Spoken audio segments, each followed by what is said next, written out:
There's always been a tension between the benefits of following Jesus and being a citizen in God's revolutionary kingdom on the one hand, and the costs of discipleship, the hardships that it can bring, the attractions of being accepted by society and enjoying being able to fulfill all our own desires and have our lives stuffed with possessions on the other. The tension arises because we want to have our cake and eat it. We don't want to have to choose between the trappings and the relationship. But Jesus tells us that's just not possible. The desire for stuff hopelessly compromises our relationship with the living God. We think of the choice as between ourselves being in control and giving that control to someone else. But that is an illusion. None of us is ever in full control. Our freedoms are always limited. We always have masters. We can read how Jesus presented that dilemma in Matthew chapter 6, verse 24. No one can serve two masters. Either you will hate the one and love the other, or you will be devoted to the one and despise the other. You cannot serve both God and money. In the NIV, money is used to translate mammonas, but it really means wealth, the trappings that goes with it, the privilege and all that stuff. In this verse we can see the starkness of the choice, but also the freedom that we do still have, the freedom to choose. You can see that working out in the reading that we had from John's Gospel. Jesus adopts powerful imagery as he describes his role in God's great rescue plan. The pictures Jesus uses link him to the great stories of Jewish history. In itself, that's astonishing. But what makes it truly shocking is how those images are rammed down his listeners' throats. Eating the manna in the wilderness, eating the flesh of the Passover lamb, but the blood isn't to be daubed on the door lintels, it's also to be drunk. It's easy to recognise the underlying truth that Jesus conveys.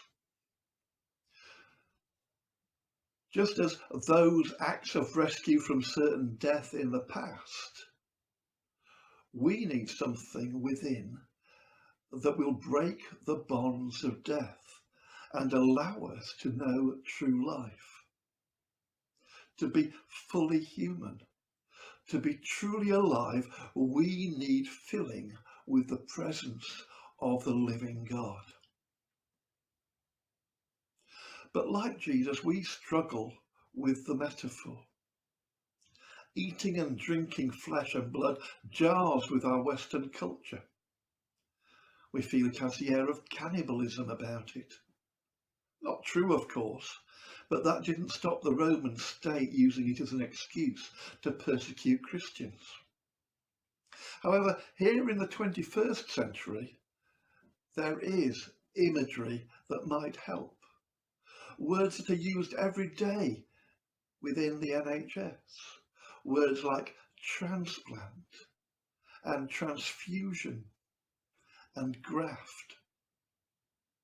We don't find that donation of someone else's essence so unsettling, when a freely given gift of themselves can mean the difference between life and death. That's a picture we can relate to. But when Jesus uses this imagery, he means it to be shocking. He's making the point that faith isn't just about ideas and ideology. It demands something more. It'll demand everything from him. But it demands something from us as well. Not to earn it, but to choose it.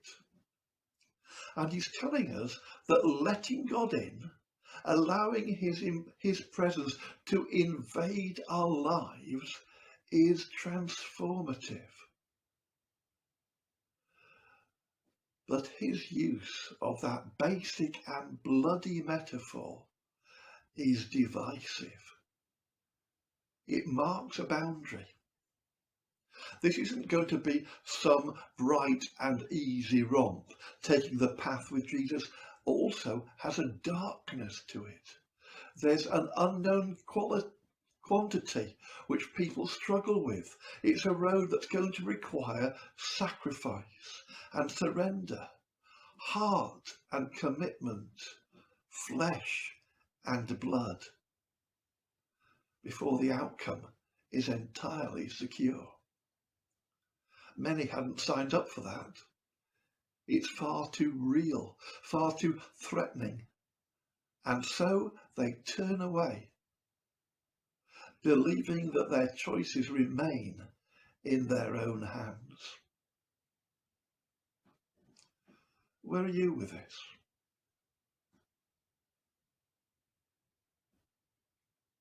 Where are you in making that decision? Have you made it? And if you have made it, are you still wholehearted about it? Can you relinquish the illusion of control? Or is there that caveat? Does it still have to fit to your own requirements before you'll follow? It raises its issues in all sorts of ways, even when much of ourselves has made that decision for Jesus. There is a headset which is all too common that I call Netflix Christianity, where instead of accepting the agenda with all its ups and downs, the allowances made for other as well as those that are made for us, we pick and choose from the menu, and we'll only be involved with those bits that we want. There's an element of remaining on that choice fence here, and one thing about sitting on the fence, it's very uncomfortable, and bits of you become very numb. We still, though, want some control. The need to have it all my way is one of the reasons that Jesus, Paul, and the other New Testament authors kept stressing the need for unity. Because setting aside my own prejudices and seeing Christ in one another, even in those we struggle with, is hard, but it's very important. Peter has the right of it. Once you really know who Jesus is, once you really know what he's about, once you really know why he came, the choice has already been made. There is nowhere else to go. With Peter, we can only say, Lord, to whom shall we go? You have the words of eternal life. When Paul wrote those closing comments to the Ephesians, about the full armour of God and living in God's power. He was writing to people who may have already made that decision, who have eaten the flesh and drunk the blood, who have found the bread of life.